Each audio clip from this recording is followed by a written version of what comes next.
पापा कंजूस हैं। मुरझाए फूल दोबारा नहीं खिलते, जिंदगी दोबारा नहीं मिलती, मिलने को तो मिल जाते हैं हजारों लोग दोबारा दुनिया में, मगर हजारों गलतियां माफ करने वाले माँ बाप नहीं मिलते।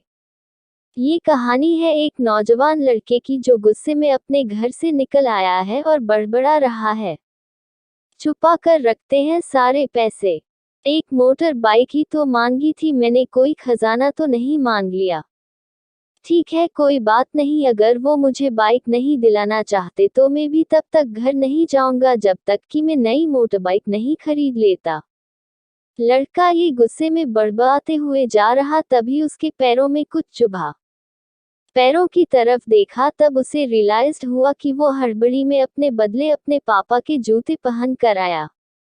पैरों में क्या चुभ रहा है ये देखने उसने जूते चेक किए तो उसने पाया कि जूते में से एक छोटी सी कील उभर आई है जो बार बार उसे चुभ कर घाव बनाने की कोशिश कर रही है। गुस्से में वो फिर बड़बड़ाया, मैं ठीक ही सोचता हूँ, मेरे पिता सच में बहुत कंजूस है। देखो कितने पुराने और क्या घटिया क्वालिटी जूते इस्तेमाल करते हैं। पता नहीं सारा पैसा छाती पर लेकर जाएंगे क्या। लड़का अपने गुस्से और बौखलाहट में आगे बढ़ता रहा, थोड़ी दूर जाकर एक बगीचे तक पहुंचा, वहां पर बेंच पर बैठ गया। अचानक वहां पर उसे याद आया कि वो अपने साथ अपने पापा का वॉलेट भी उठा कर लाया था। उसने सोचा आज पता चलेगा पापा पैसे कहाँ छुपा कर रखते हैं। उसने अपने पापा का वॉलेट अपनी जेब से निकाला जो बहुत पुराना और फटा हुआ था। ये वही वॉलेट था जो पापा घर में किसी को छूने भी नहीं देते थे। जब लड़के ने अपने पापा का वॉलेट खोला तो उसमें महज 120 रुपए थे और अपनी फैमिली की फोटो और एक छोटी सी डायरी थी। डायरी को देखकर लड़के ने सोचा अच्छा तो इसमें छुपा कर रखे हैं सारे राज, इसी में लिखा होगा किससे कितने पैसे लेने हैं या किसको कितने पैसे दिए हैं। अब पता चलेगा कि पापा ने कहां कहां पैसे इन्वेस्ट कर रखे हैं। ऐसा सोच के लड़के ने जब उस छोटी सी डायरी का पहला पन्ना खोला तो उसमें लिखा था 40,000 रुपए बेटे की पढ़ाई के लिए उधार। लड़का ये देखकर शॉक हो गया। उसने फिर दूसरा पन्ना खोला जिसमें लिखा था 50,000 उधार नया लैपटॉप बेटे के लिए। ये वही लैपटॉप था जो पापा ने 2 साल पहले ही अपने बेटे को दिया था क्योंकि वह कॉलेज जाने लगा था। लड़के को अब पता चला कि वह जो भी चीजें पापा से डिमांड करता तो पापा कहाँ से पैसे लाते थे। डायरी के इन 2 पन्नों ने ही लड़के का गुस्सा पूरी तरह शांत कर दिया और उसके मन को पश्चाताप से भर दिया। लड़का एक एक करके डायरी के पन्ने पलटता रहा और उसकी आंखों में आंसुओं की धार बहने लगी जो हर पन्ना पलटने के बाद बढ़ती ही गई।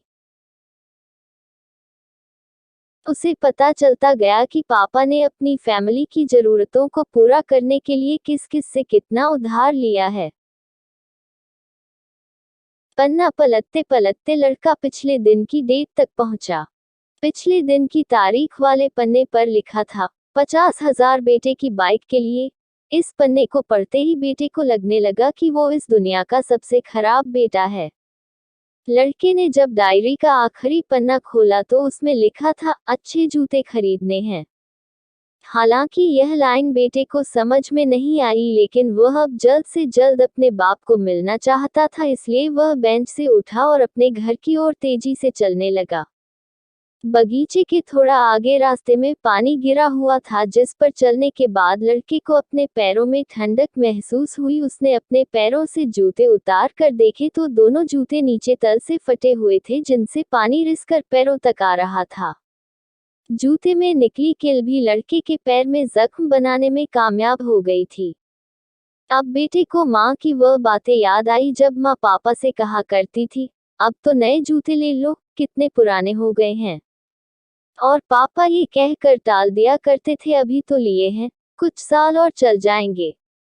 बेटे ने दोनों जूते उतार कर फेंक दिए और फूट फूट कर रोने लगा।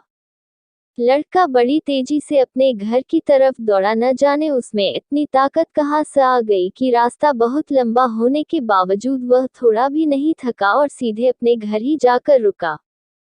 घर जाकर उसे पता चला कि पापा घर नहीं है, मगर उसे पता था कि पापा कहाँ मिलेंगे। वह तुरंत नजदीक के बाइक डीलर के शोरूम पर गया, जहाँ पर उसका बाप उसके लिए नई गाड़ी खरीद रहा था। लड़का दौड़कर अपने बाप के गले से लग गया और फुट फुट कर रोने लगा। जब पिता ने लड़के से पूछा कि क्या हुआ, तो लड़के ने अपने पिता से माफी मांगी और कहा कि मुझे बाइक नहीं चाहिए, इन पैसों से आप अपने लिए नए जूते खरीद लीजिए और आगे से मैं कोई भी चीज खुद के कमाए पैसे से ही लूंगा, मैं बड़ी मेहनत करूंगा और आपका कर्जा भी चुका दूंगा। ये सब सुनकर पिता की आंखों में भी आंसू आ गए खुशी के। दोस्तों, बड़े खुशनसीब होते हैं वो लोग जिनके माँ बाप होते हैं, लेकिन अक्सर हम माँ बाप की मजबूरियां नहीं समझा करते। आशा करता हूँ ये कहानी जानने के बाद आप लोग माँ बाप द्वारा इनकार की गई बातों की गहराई को समझने की कोशिश करोगे।